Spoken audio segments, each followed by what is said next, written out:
நான் ஏதோ எதிர்கட்சிங்கிறதுக்காக இதை சொல்லல. இது போல பேரிடர், பெருவெள்ளம், பெருமழை நேரத்துல இயல்பு வாழ்க்கை, அரசாங்கம் எல்லாமே கொஞ்சம் ஸ்தம்பிச்சுதான் போவாங்க. ஆனா இவர்கள் மழை பெஞ்சா ஒரு செட்டு தண்ணி கூட தங்காது அப்படின்னு தேவையில்லாம பில்டப் எல்லாம் கொடுத்துட்டு இன்னைக்கு திருவண்ணாமலை பக்கத்துல 15 கோடிக்கு கட்டப்பட்ட ஒரு பாலம் 3 மாதங்களுக்கு முன்பு திறக்கப்பட்ட ஒரு பாலம் இன்றைக்கு இடிந்து போயிருக்கு. இதுதான் அந்த திராவிட மாடல் ஆட்சிக்கு ஒரு உதாரணம். ஊழல், முறைகேடுகள் முன்பு எப்பயும் இல்லாத அளவிற்கு பெருக்கெடுத்து ஓடுகிறது.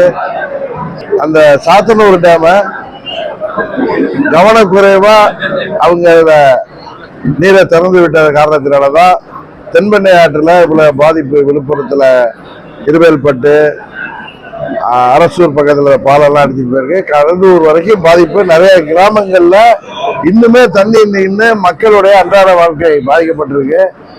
உண்ண உணவு இல்லாம, உடுத்த துணி இல்லாம மக்கள் கஷ்டப்படுவதும், அங்க போற அமைச்சர்கள் மேல எவ்வளவு ஏற்ப காமிக்கிறாங்க. முதலமைச்சரே ரோட்ல வந்துட்டு அப்படியே போயிட்டாருங்கிற குற்றச்சாட்டு எல்லாம் அங்க இருக்கு. யாரு?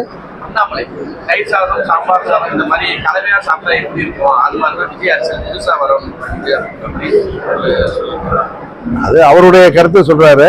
என்னை பொறுத்தவரை ஒரு ஜனநாயக நாட்டுல யாருக்கும் கட்சி ஆரம்பிக்கிறதுக்கு, தேர்தலில் பங்கேற்பதற்கெல்லாம் உரிமை இருக்கு.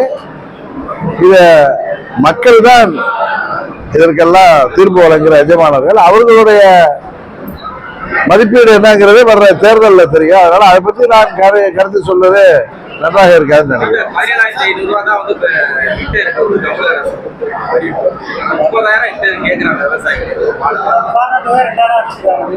விவசாயிகளுக்கு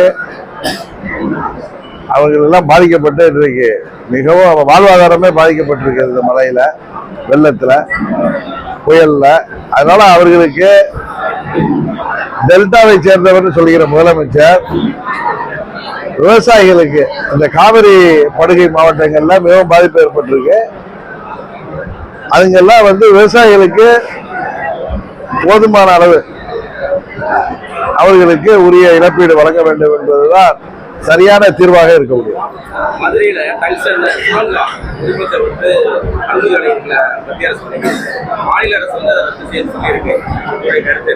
எப்படி ஹைட்ரோ கார்பன் மீத்தேன் திட்டத்திலாம் நான் தெரியாம கையெழுத்து போட்டேன்னு முதலமைச்சர் சொன்னாரோ, அன்றைக்கு துணை முதலமைச்சராக இருந்தப்ப, அந்த அமைச்சராக இருந்தப்ப, அதே மாதிரி இந்த டங்ஷன்லாம் இன்னைக்கு வர்றதுக்கு காரணமே இந்த மாநில அரசாங்கம் தான். அவங்கதான் கடந்த ஆண்டு இந்த திட்டத்திற்கெல்லாம் இங்க வரணுங்கிற கோரிக்கை வைத்ததே மாநில அரசு தான்ங்கிற செய்திகள் பத்திரிகைகள்ல, மிக முக்கியமான பத்திரிகைகளை பார்க்கிறோம். அதனால அவங்க வழக்கம் போல எப்படி அவங்க நீட்டு வர்றதுக்கு காரணமா இருந்தாங்க, இந்த ஹைட்ரோ கார்பன் மீத்தேன் திட்டங்கள்லாம் வர்றதுக்கு காரணமாக இருந்த திமுக டங்ஸ்டனுக்கும் வர்றதுக்கு அதான் காரணமா இருந்துட்டு இன்னைக்கு மக்களை ஏமாற்றுவதற்காக டிராமா போடுறோம்.